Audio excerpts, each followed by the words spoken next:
No verão de 1985, um serial killer aterrorizou Los Angeles. Os cidadãos de Los Angeles viviam com medo, estavam apavorados. Ele seguia as pessoas na rua, invadia casas. A idade das vítimas variava muito e o modo como ele matava era sempre diferente. Ele atacava aleatoriamente na calada da noite. Ninguém estava salvo. Nós trabalhávamos de 16 a 18 horas por dia, 7 dias por semana. E, mesmo assim, não conseguíamos acompanhá-lo. Vamos mergulhar numa das maiores caçadas policiais da história. A investigação que seguiu uma trilha sangrenta de morte e destruição para capturar o serial killer conhecido como o Assassino da Noite.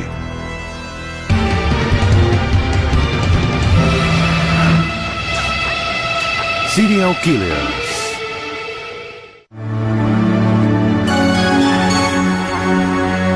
Los Angeles, a cidade dos anjos. Mas no verão de 1985, ela era refém de um demônio, o Assassino da Noite. Seu maior propósito era matar. Todo o resto era secundário depois que ele invadiu uma casa. Protegido pela escuridão e emergindo das sombras, este predador atacava suas vítimas em casa enquanto elas dormiam. Ele atirava nos homens que encontrava e estuprava as mulheres antes de matá-las a facadas, socos ou tiros. Não havia um padrão. Ele agia em dias diferentes, horários diferentes, com armas diferentes, métodos diferentes, atacando vítimas diferentes em áreas diferentes. A única constante é que não havia constante. Os detetives de homicídios encarregados da investigação eram Frank Salerno e Gil Carrillo. Salerno era um detetive lendário, cujo trabalho havia levado à prisão do notório estrangulador de Hillside no fim dos anos 1970. Carrillo era um ex-detetive de narcóticos que nunca havia enfrentado um serial killer. Eu era um dos investigadores-chefes do caso. O único investigador que ficou do primeiro homicídio até o final. Na época do Assassino da Noite, eu era o sargento no gabinete do xerife de Los Angeles e trabalhava na divisão de homicídios. Era um domingo à noite. Eu estava em casa de plantão. O telefone de Carrillo tocou em 17 de março de 1985. O reino de terror do Assassino da Noite começou com um duplo homicídio. Houve um homicídio na Billings Lane, número 8510, na cidade de Rosemont, a uns 20 minutos de carro da minha casa. E quando eu cheguei, eu soube que Maria Hernandes havia sido baleada e ferida e levada ao hospital. E que Dale Okazaki estava morta dentro do apartamento. Dirigindo um veículo roubado, o Assassino da Noite viu a colega de quarto de Dale Okazaki, Maria Hernandes, de 25 anos, no carro à sua frente. Ele a seguiu. Enquanto ela fechava o portão automático, o assassino se esgueirou para dentro da garagem. Ela ouviu um leve ruído e se virou em direção a ele. Se deparou com uma pessoa vestida de preto, apontando uma arma. Ela disse, não, por favor. Ela ergueu as mãos e ele disparou. A bala foi desviada pelas chaves. Chegou a amassar a chave do carro. Ela caiu no chão e se fingiu de morta. Achando que ela tinha morrido, ele subiu para o apartamento. Dale Okazaki, uma supervisora de tráfego de 34 anos, estava lá dentro. Ela ouviu o tiro e tentou se esconder atrás do balcão da cozinha. Ela estava curiosa e quis ver o que tinha acontecido. Levantou a cabeça lentamente e levou um tiro. Aqui, bem no meio da testa. Ela morreu antes de cair no chão. O assassino fugiu ainda sedento de sangue. Naquela mesma noite, ele a atacou novamente. A senhora Yu foi morta 45 minutos depois em Monterey Park, a uns 15 quilômetros de lá. Assim como aconteceu com seu primeiro alvo, o Assassino da Noite escolheu sua próxima vítima enquanto dirigia. Seu nome era Tsailin Yu, uma estudante de direito de 30 anos. Ela percebeu que estava sendo seguida, parou o carro e desceu para confrontá-lo. O assassino saiu do carro e deu 2 tiros a queima-roupa. Ela morreu no dia seguinte. Os detetives notaram que os cartuchos coletados em ambas as cenas de homicídio naquela noite eram parecidos. Eles pediram análises forenses. É possível obter muita informação através do exame de balas e também do exame de cartuchos. podemos observar as características gerais que chamamos de características de classe, e os sulcos da bala podem dizer alguma coisa sobre a arma que a disparou. Os 2 cartuchos eram de um revólver calibre 32. A perícia pôde comparar os cartuchos coletados nas 2 cenas e determinar que a mesma arma havia sido usada nos 2 casos. 10 dias depois, em 27 de março, o maníaco atacou novamente. Desta vez, na pequena cidade de Whittier. Ele invadiu a casa de Vincent e Maxine Zazzara. Vincent era contador aposentado e era dono de 2 pizzarias locais. O assassino da noite rondou a casa, buscando uma abertura. Ele testou várias portas e janelas, até encontrar uma janela destrancada na lavanderia. Silenciosamente, ele entrou na casa dos Zazzaras. Depois de entrar, ele tirou os sapatos e ficou agachado enquanto seus olhos se ajustavam à escuridão. Havia 2 pessoas em casa, Vincent e sua esposa Maxine. Vincent caiu no sono enquanto assistia a TV na sala de estar. O assassino o matou com um tiro na cabeça. O barulho do disparo acordou Maxine. Aterrorizada, Maxine tentou fugir, mas não conseguiu escapar das garras do assassino. Ele a amarrou e começou a roubar a casa. Enquanto o assassino de seu marido procurava joias no quarto, Maxine se libertou e pegou uma espingarda escondida embaixo da cama. Ela puxou o gatilho, mas a arma estava descarregada. Foi seu último ato. O assassino da noite se virou e a baleou sem piedade. O assassino da noite procurava vítimas de oportunidade. Ele queria entrar na casa e assumir o controle, assumir o comando, assustando, torturando e atormentando as pessoas. Então não importava quem eram as vítimas dele, contanto que alimentassem o ego dele e lhe dessem uma sensação de poder. Inicialmente, os detetives ficaram perplexos com os eventos. Eles tinham poucas pistas, crimes bem diferentes e nenhuma certeza de que o assassino era um serial killer. Quando a polícia investiga um crime e quando esse crime se apresenta com tantos tipos diferentes de vítimas e em que a arma usada varia tanto, é muito difícil estabelecer uma ligação. Isso significa que é preciso investigar cada crime como se ele fosse cometido por uma pessoa distinta. Isso torna a investigação muito mais difícil, porque existe uma ligação e não dá para estabelecê-la. E o assassinato de Maxine Zazzara continha um aspecto novo e perturbador. Pela primeira vez, o assassino havia cometido um crime hediondo. O crime hediondo é quando um criminoso faz alguma coisa que vai muito além do que seria necessário para matar a vítima. Ele pode esfaqueá-la centenas de vezes, torturá-la ou fazer uma mutilação depois da morte. Neste caso, o assassino tinha arrancado os olhos de Maxine Zazzara. Ele foi até a cozinha e pegou um cutelo, uma faca de carne, aliás. Ele tentou cortar o externo, o peito dela, mas não conseguiu. Então aí ele optou pelos olhos e removeu os 2 olhos dela. O que teria motivado esta mutilação? Ela devia estar muito brava quando tentou atirar nele. Talvez ele tenha ficado intimidado ou assustado com os olhos dela. E não gostou disso. Então resolveu se vingar daquilo que o fez se sentir como uma presa e não um predador. Os investigadores não conseguiam entender o assassino da noite, mas uma coisa era certa. Eles precisavam pegá-lo. Nós precisávamos de mais uma pista, de mais uma evidência. Trabalhávamos de 16 a 18 horas por dia, 7 dias por semana. E mesmo assim não conseguíamos acompanhá-lo. Mas o assassino da noite estava apenas começando. Ele continuou à solta em uma das maiores cidades do mundo, aterrorizando milhões de lares com sua onda de crimes brutais e aleatórios em Los Angeles e além.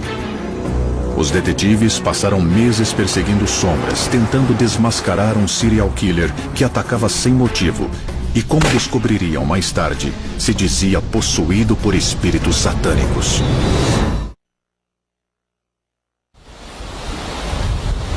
Céu azul, belas praias e pessoas bonitas são a norma em Los Angeles. Mas em 1985, a segunda maior cidade dos Estados Unidos caiu nas garras de um homem incomum, um serial killer.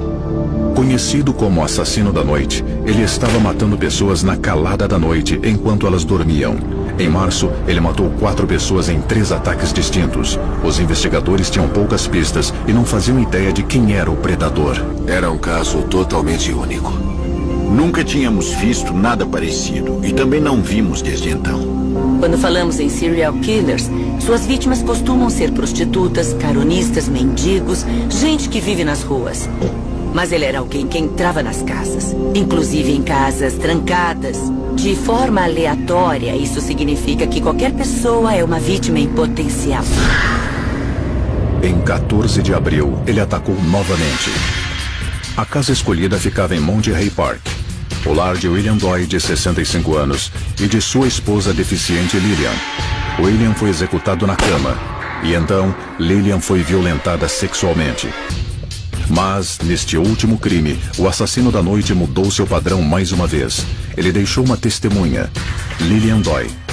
Devido à sua deficiência física, ela não ofereceu resistência ao assassino e ele decidiu poupá-la. Há vários cenários que podem levar uma vítima a escapar de um serial killer ou levar o serial killer a permitir que ela escape. Talvez ele não estivesse com vontade de matar naquele dia. Talvez achasse que não ia ser pego, então não se importava se algumas pessoas escapassem com vida. Além da testemunha, o assassino da noite havia deixado outro presente para a polícia. Uma pegada na terra do jardim da casa das vítimas. Ela combinava com a pegada encontrada na cena de um homicídio anterior. Era um tênis patenteado que começou a ser vendido no país em fevereiro daquele ano. A pegada no canteiro de flores eliminou qualquer dúvida de que o mesmo homem fosse o responsável pela onda de crimes. Os investigadores estavam procurando um serial killer. Mas a pegada poderia revelar sua identidade? Só tinham importado 5 ou 6 tênis Avia de ginástica, alguns pretos, número 44. Apenas um par daquele tênis, daquele tamanho, havia sido vendido na área de Los Angeles. Mas o dono da loja não se lembrava de quem havia comprado o tênis e o registro de venda não continha nenhum nome. Parecia bem promissor. Achamos que íamos descobrir quem tinha comprado aquele tênis, mas nunca conseguimos rastreá-lo além daquilo. Na noite de 29 de maio, o assassino da noite seguiu o que os investigadores descreveriam como sua rotina habitual. Usar drogas, assistir a um filme pornô e fazer sexo com uma prostituta. Eram suas preliminares. E ele tinha sede de sangue. Desta vez, sua caçada o levou até uma casa em Monrovia. Lá dentro, estavam Mabel Bell, de 84 anos e avó de 13 netos, e sua irmã de 81 anos, Florence Lang. Despreocupadas, elas deixavam a porta destrancada. Quando ele girou a maçaneta, a porta abriu. Quando ele entrou, ele viu 2 mulheres idosas dormindo. E por algum motivo, esse cara, o assassino da noite, odiava mulheres idosas. E ele escolheu naquela noite um martelo de cabo vermelho que tinha encontrado na cozinha delas. Mabel foi espancada até a morte com um martelo. Florence foi estuprada brutalmente e dada como morta. E na reviravolta mais sinistra do caso até então, o assassino da noite deixou uma mensagem para a polícia. Nós encontramos um pentagrama desenhado com batom na parede. E desenhado também num dos corpos. O assassino da noite estava proclamando que era um servo do diabo. O pentagrama é um símbolo comum em rituais satânicos. E quando um criminoso o desenha, é uma mensagem para as pessoas que chegam à cena do crime. Então aquele foi o primeiro sinal de que o suspeito estava envolvido com ocultismo ou praticava adoração ao demônio. A força-tarefa que caçava o assassino foi expandida. Os detetives se espalharam por Los Angeles fazendo vigilância, falando com os donos de lojas de penhor e fazendo contato com os cultos da cidade. Investigadores de outras unidades do departamento tentavam nos ajudar, coletando pistas em toda a cidade. Como os crimes ocorreram em diversas jurisdições, a comunicação interna da polícia foi posta à prova. Este foi um dos fatores que dificultaram a captura do assassino. Ao longo da investigação, a maioria dos casos ficou com o gabinete do xerife de Los Angeles, mas muitos dos crimes ocorreram fora da nossa jurisdição, o que atraiu diversas outras agências. Quando um criminoso comete seus delitos em estados diferentes, ou até em cidades diferentes, isso gera um problema para as agências policiais, porque cada jurisdição opera com o seu próprio sistema. De acordo com a minha experiência, nesse tipo de caso, quanto mais agências envolvidas, mais difícil é a investigação. É impossível conduzir uma investigação por comitê. Enquanto os investigadores lutavam com a logística, a onda de crimes do assassino da noite continuava. Em 20 de julho, o criminoso roubou outro carro e voltou à autoestrada. Desta vez, ele foi até Glendale, onde moravam Max e Leila Kneiding, um casal de aposentados. Sua filha Judge ligou para eles na manhã seguinte. Eu lembro que entrei pela porta dos fundos e vi que estava aberta, destrancada. Fui até o quarto e meu pai estava deitado, com a cabeça quase totalmente decapitada. Minha mãe parecia ter levado um tiro no rosto porque ela estava desfigurada. Na mesma noite em que matou Max e Leila Kneiding, o assassino da noite invadiu o lar de um casal asiático, Shinarong e Songkid Covenant, em Sun Valley. Mais uma vez, ele matou o marido e estuprou a esposa. Como em 5 de seus crimes anteriores, seus raros tênis Avia deixaram pegadas, o que levantou uma pergunta assustadora. O assassino estaria provocando os investigadores? Eu acredito que o assassino da noite começou a ficar convencido e arrogante porque os crimes estavam se acumulando. Ele ainda não tinha sido pego. Deve ter achado que nunca seria pego e que era mais esperto do que a polícia. Frustrados e sob pressão, os investigadores finalmente divulgaram ao público o que já sabiam há meses. Havia um serial killer à solta. The LA Sheriff's Office has beefed up its patrols and warned residents to lock their doors and windows and increase indoor lighting. Logo, os tabloides o apelidaram de Assassino da Noite. Os detalhes sinistros de seus crimes tomaram os jornais e noticiários de TV do país. I'm very upset. It's frightening and I'm scared. Everybody is real edgy. We have diligently tried to lock all the doors and windows. Pela primeira vez, a polícia divulgou o retrato falado do homem que estava caçando. A notícia se espalhou e as pessoas buscaram proteção. Foram comprados tantos cães de guarda em Los Angeles que novos animais tiveram que ser trazidos de outros estados. Mais armas foram compradas em agosto de 1985 do que em qualquer outro período na história da cidade. As pessoas estavam morrendo de medo e não queriam se tornar mais uma vítima. Apesar de tudo isso, o assassino continuava agindo impunemente. Em 8 de agosto, ele dirigiu 50 quilômetros do centro de Los Angeles até a cidade de Diamond Bar. Ele parou o carro numa rua tranquila. Então, ele entrou na casa de Elias Aboat e de sua esposa Sakina. Enquanto o filho de 3 anos do casal dormia, o assassino da noite matou Elias e estuprou repetidamente a sua esposa. O último crime aumentou ainda mais a tensão, e nem os próprios investigadores estavam imunes ao medo que imperava na cidade. Um caso nunca tinha me afetado pessoalmente até então. Foi a única vez em que eu fiquei preocupado, não apenas com a minha segurança, mas com a da minha família também. Minha família vivia com medo. Todos estavam aterrorizados. Ninguém relaxou até ele ser preso.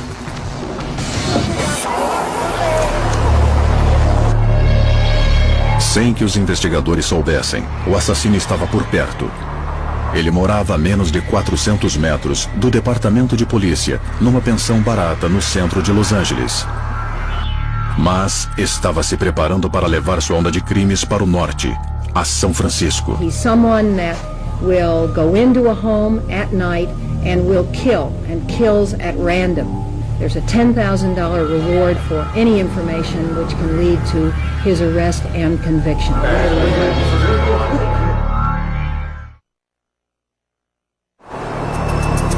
No verão de 1985, uma onda de calor sufocante de mais de 37 graus se abateu sobre Los Angeles. Mas os moradores da cidade mantinham suas janelas fechadas. Havia um serial killer à solta. Os crimes não seguiam um padrão. Cada homicídio parecia aleatório. A maioria em áreas diferentes da cidade. Ninguém estava salvo. Era um sujeito que ia até um bairro no meio da madrugada, invadia uma casa e cometia crimes violentos. Eu nunca tinha passado por nada parecido e nunca voltei a passar desde aquela época. Os cidadãos de Los Angeles viviam com medo, estavam apavorados. Alguns moradores chegaram a se mudar da cidade, mas nem isso era o bastante para garantir sua segurança. O assassino não respeitava fronteiras. Ele roubou um carro e dirigiu 500 quilômetros ao norte até chegar a São Francisco. Em 18 de agosto, o assassino da noite pegou a autoestrada e fez o que vinha fazendo há meses. Às 2 da manhã, ele entrou na casa de um casal taiwanês. Ele deu um tiro na cabeça de Peter Pan, de 66 anos, e abusou sexualmente de sua mulher de 62 anos, Bárbara. Ela resistiu e também levou um tiro na cabeça.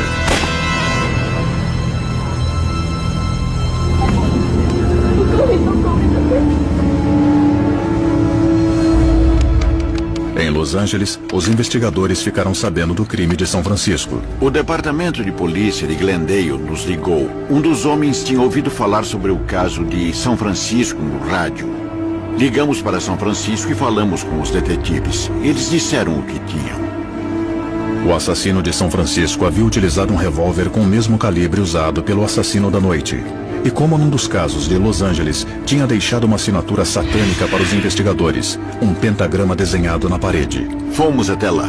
Imediatamente, eles nos levaram até a cena do crime. Depois de falar com eles, examinar as fotos da cena, visitar a cena, comparar anotações e atualizá-los a respeito dos nossos casos, não restou nenhuma dúvida de que os casos estavam ligados. Esta notícia chocante foi repassada à Prefeitura de São Francisco, que convocou uma coletiva de imprensa para alertar a cidade. He's someone that will go into a home at night and will kill, and kills at random. Children, women, and men. And it's a very serious situation. There's a $10,000 reward for any information which can lead to his arrest and conviction. Além de oferecer uma recompensa, a prefeita divulgou informações confidenciais, vitais para o caso do assassino da noite. Em Los Angeles, os investigadores ficaram furiosos. It places this community in jeopardy because it impedes our ability to go forward fully with the investigation. Ela revelou muitos detalhes para o público. O tipo de arma que ele usava, o calibre, a pegada, as coisas que só o assassino e os investigadores sabiam. Se eu fosse o criminoso, eu tentaria destruir as evidências o mais rápido possível. E foi exatamente o que o assassino da noite fez. Pouco após a coletiva da prefeita, ele caminhou até a ponte Golden Gate e jogou sua arma e seu par de tênis Avia na Baía de São Francisco. Então, voltou de carro a Los Angeles, mas agora a cidade de Los Angeles estava mobilizada para caçar o demônio em seu meio. Todo homem parecido com o assassino da noite era denunciado à polícia, mas o verdadeiro assassino estava escondido. Ele ficou trancado em seu quarto de hotel assistindo aos noticiários. Ele estava acompanhando a investigação e aposto que estava feliz com o fato de todo mundo estar se perguntando onde ele estava. Apesar da vigilância, o assassino da noite fez uma nova incursão à noite de Los Angeles. Em 24 de agosto, apenas uma semana após o crime de São Francisco, ele roubou outro carro e, desta vez, dirigiu para o sul, até Mission Viejo. Ele invadiu a casa de um jovem casal, atirou no homem, abusou sexualmente de sua namorada e desapareceu nas sombras. Police today continue to search for any clues in the near-fatal shooting of 29-year-old William Carnes and the rape of his girlfriend. They're apparently the latest victims of the Night Stalker, thought to be responsible now for 34 brutal attacks, 14 of them fatal. I am very frightened because this usually does not go on in a quiet neighborhood like Mission Viejo. So I will not leave my windows and doors open anymore. It's frightening. Com o pânico aumentando cada vez mais, o assassino da noite decidiu sair da cidade novamente. Ele pegou um ônibus até o Arizona. Mas finalmente, os investigadores encontraram uma pista. Sem perceber, ao passar pela cena do último crime, o assassino foi visto por um adolescente que consertava sua bicicleta no quintal. O garoto procurou os pais procuraram a polícia. Agora a polícia tinha a placa do carro que ele estava dirigindo. Todos os policiais de Los Angeles procuraram aquele carro e o encontraram. O carro foi rebocado até o laboratório da polícia, onde peritos analisaram cada centímetro à procura de digitais. Estavam prestes a desistir quando um técnico examinou as costas do espelho retrovisor. Havia uma digital latente de um dedo indicador. No começo dos anos 80, antes do sistema automático, as digitais ficavam em fichas. Quando as pessoas eram presas, suas digitais eram impressas em cartões, com espaços para os 10 dedos. E essas fichas eram guardadas em arquivos. Encontrar uma digital nesses arquivos era como procurar uma agulha num palheiro. Mas os investigadores fizeram outra descoberta. Naquela época, um sistema integrado de impressões digitais estava sendo desenvolvido e implantado no estado da Califórnia. Você podia escanear uma única digital e obter um resultado se o indivíduo estivesse cadastrado no sistema. Os detetives pediram para checar se a digital do assassino da noite estava no novo sistema. Ela foi enviada a Sacramento. Quando o pedido chegou, é claro que por um lado sentimos medo. Por outro lado, ficamos empolgados. Se ela não fosse identificada, isso poderia sugerir que o sistema não funcionava. Mas se a digital fosse identificada, seria incrível. Enquanto os técnicos trabalhavam para identificar a digital usando o novo sistema, os detetives de Los Angeles e São Francisco buscavam outras pistas. Como resultado de toda a publicidade gerada pelo caso, um indivíduo se apresentou através da filha. Ele havia contado à filha sobre um novo amigo chamado Richard. E Richard havia dito a ele que tinha cometido um homicídio. E deu detalhes suficientes para que não tivéssemos nenhuma dúvida de que ele estava falando do verdadeiro assassino. Ele só sabia o nome, Richard. Em São Francisco, a polícia recuperou algumas das joias roubadas do apartamento dos Pans. Quando a polícia perguntou ao atravessador quem tinha fornecido as joias, ele deu o nome Ramírez. Depois que chegamos a Richard Ramírez, o nome completo, a digital latente foi comparada mais uma vez com as impressões de todos os Richards Ramírez que já haviam sido presos no estado da Califórnia. E assim, achamos o dono da digital. No dia seguinte, em Sacramento, os técnicos conseguiram uma combinação. A comparação foi bem precisa, então a promotoria sabia que a digital pertencia a Richard Ramírez. Em poucas horas, a população de Los Angeles e de todo o país conhecia o nome e o rosto do assassino da noite. 6'1", 155 pounds. This photograph was taken about 8 months ago right here in Los Angeles. Embora todos soubessem quem era o assassino da noite, restava uma questão. A polícia podia pegá-lo? No verão de 1985, teve início a maior caçada humana na história da Califórnia. O objetivo era encontrar o serial killer conhecido como o assassino da noite. Em agosto, combinando o trabalho policial à moda antiga e a última palavra em tecnologia forense, a polícia descobriu a identidade do homem que aterrorizava Los Angeles. Authorities in Los Angeles and San Francisco announced tonight that this man, Richard Ramirez, is the suspect in the Night Stalker murders. That word came at a hastily announced news conference. He's a male Latin, 25 years of age, 6'1", 155 pounds, black hair, brown eyes. Ramírez, de 25 anos, vinha originalmente de El Paso, no Texas.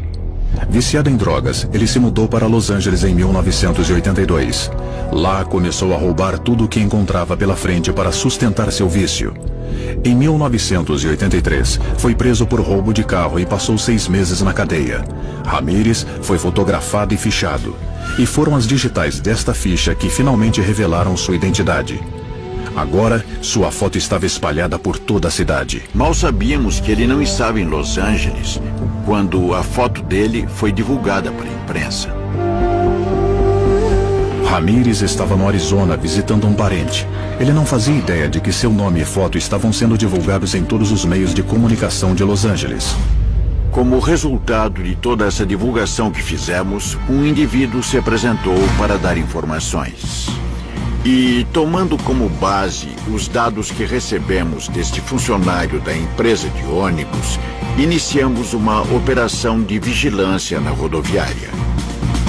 Todos estavam esperando por Ramírez, enquanto a polícia vigiava cada saída da rodoviária, esperando-o sair da cidade. Ramírez chegou. Naquela manhã ele estava chegando à cidade, viajando em um ônibus vindo de Phoenix, no Arizona.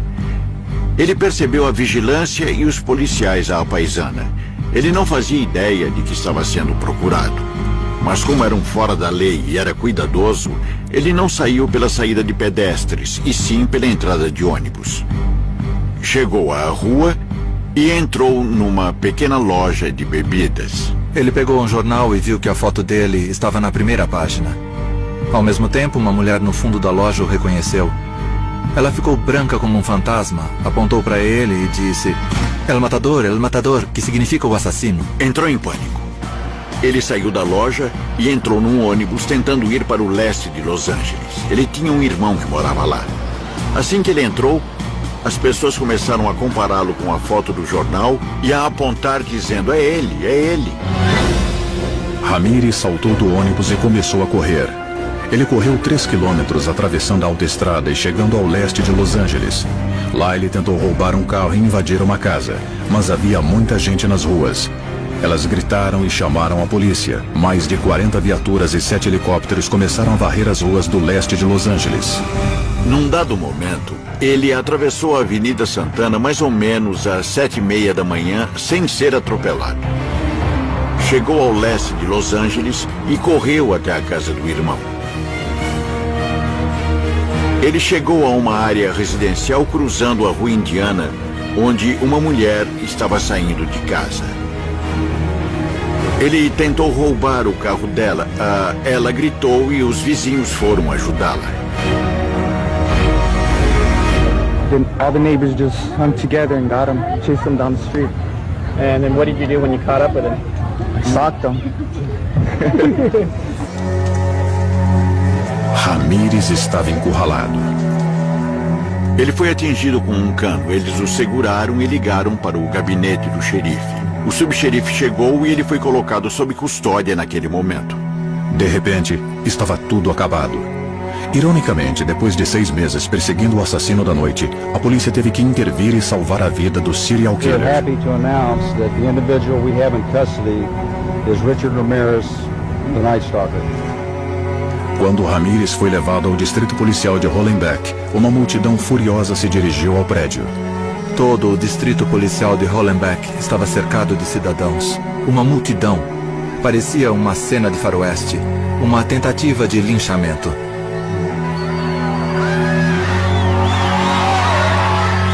Obviamente, a cobertura da imprensa foi enorme. Saiu em todos os canais, em todos os noticiários que foram ao ar.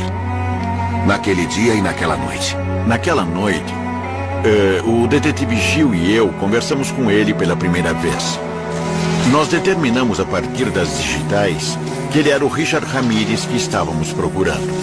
Nós nos sentamos, nos apresentamos e ligamos o gravador esperando obter um depoimento dele. Mas ele invocou o direito de não se manifestar.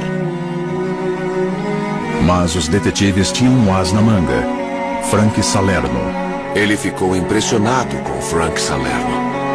Porque Frank Salerno tinha perseguido o estrangulador de Hillside. Ele o conhecia. Estabelecemos um diálogo com ele desde o primeiro dia em que o conhecemos, que foi o dia de sua prisão. Conversamos sobre muitas coisas. Seu passado, sua criação, seus pais, enfim. Sentindo-se à vontade com seus interrogadores, ele revelou muito sobre si mesmo, oferecendo um acesso sem precedentes à mente de um serial killer. Entre as revelações mais impressionantes, os detetives descobriram que a infância de Ramírez oferecia muitas explicações sobre seu comportamento violento. O pai dele espancava regularmente todos os filhos. Richard era o mais novo e seu pai era um homem muito forte. Ele era espancado até ficar todo roxo. Ele era um garoto que apanhava do pai. Portanto, ele era uma vítima. Mas ele via de onde emanava o poder. O poder pertencia a quem estava batendo. Então foi o que ele aprendeu. E essa não era a única força destrutiva na vida do jovem Ramírez. Ele tinha um primo chamado Mike, a quem ele admirava muito. Era como um exemplo. E Mike falava com ele sobre o que significava ser um homem. Seu primo era um veterano do Vietnã. Ele contava a Richard sobre as atrocidades que havia cometido na guerra. Ele mostrava ao jovem Richard fotos de coisas que tinha feito com mulheres, incluindo estupro e mutilações. O assassinato a sangue frio também fez parte da infância de Ramírez. Ele assistiu a seu primo matar a esposa.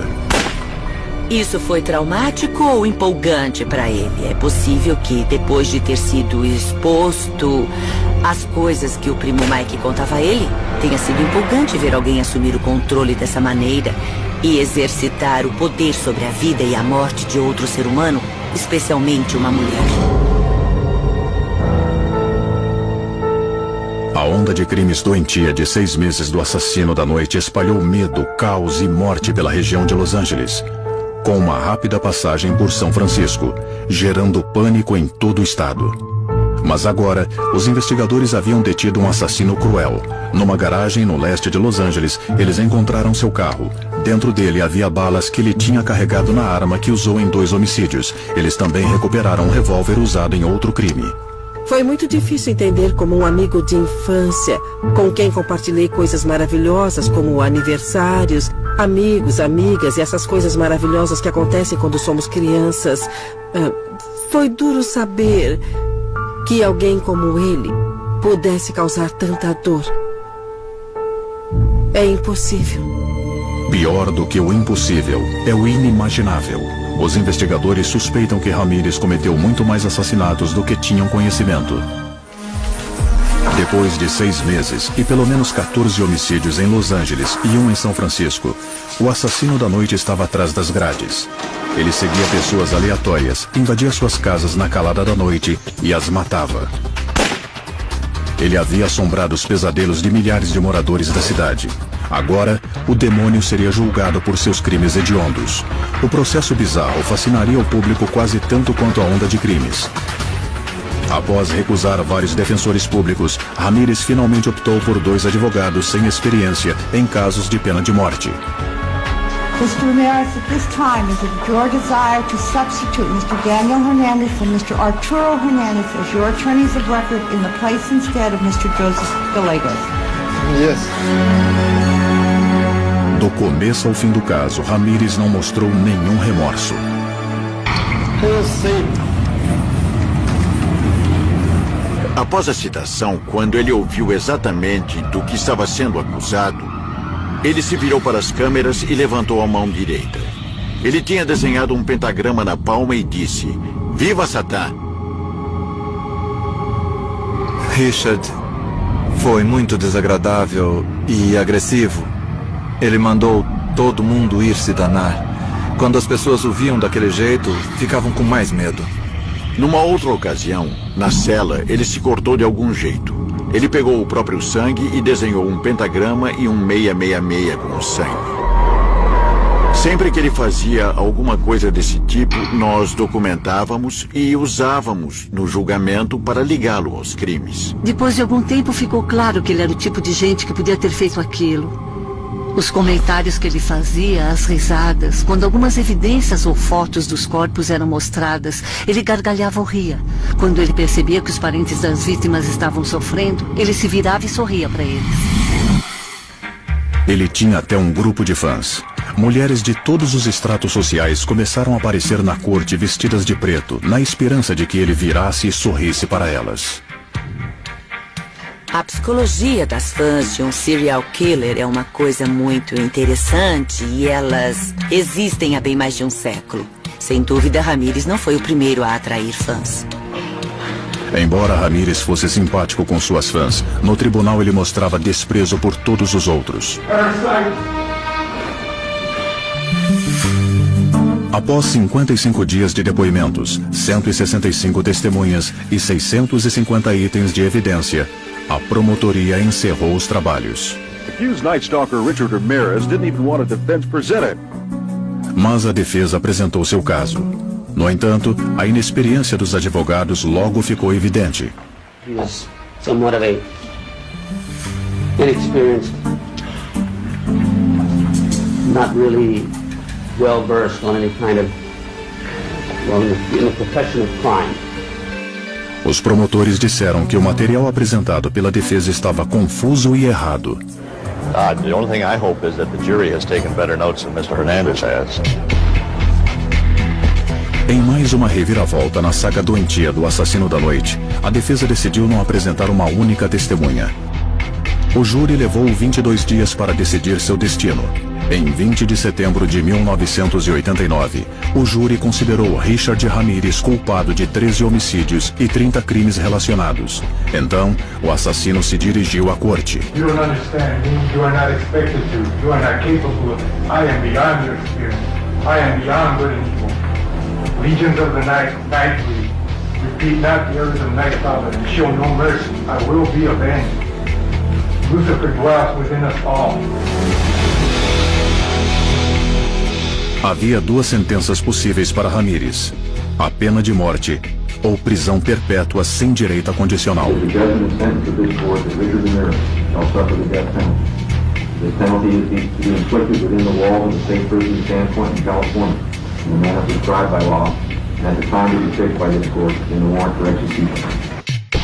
Apesar de condenado à morte, Richard Ramirez continuava arrogante.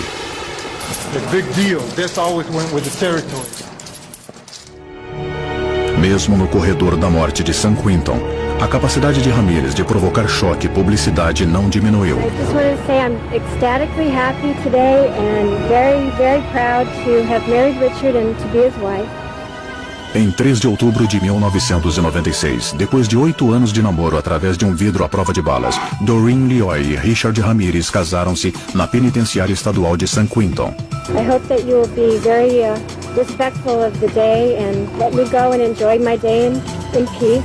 41-year-old Doreen Lioy, a freelance editor, declined to answer questions following the ceremony that was attended by Ramirez's brother, who served as best man, his sister, and a niece. Ele estava zombando do sistema judicial, porque ele não estava lá para se reabilitar e sim para ser punido. Por que alguém se casaria com um serial killer condenado? Elas veem uma alma ferida e sentem que alguém precisa tratá-la com carinho e atenção. Então, para elas, existe um apelo. O que um psicopata tem a ganhar com um casamento no corredor da morte? Para ele, a vantagem é ter alguém fora da prisão que possa levar coisas para ele, enviar encomendas e que continue pensando nele. Assim, ele não está esquecido numa cela de prisão. Mas, após a condenação, Ramirez tinha um pedido para os detetives que o pegaram. Quando estávamos falando com ele, Gil e eu, depois que ele foi julgado e condenado, ele nos perguntou: vocês vão estar lá quando me executarem? Eu disse que não fazia diferença para mim. Se quiser que eu vá, eu estarei lá. Eu disse que iria. Minha intenção era estar lá para ver Richard Ramirez sendo executado. Uma condenação à pena de morte gera um recurso automático na Califórnia. Ramirez afirma que não teve um julgamento justo. Ele alega que seus defensores não atendiam os padrões da Ordem dos Advogados de Los Angeles e que a corte não lhe forneceu uma avaliação psiquiátrica completa. Em agosto de 2006, a Suprema Corte da Califórnia rejeitou o primeiro recurso de Ramirez contra a condenação. Ele tem outros recursos pendentes e continuará no corredor da morte até o processo ser concluído. Versão brasileira Vox Mundi.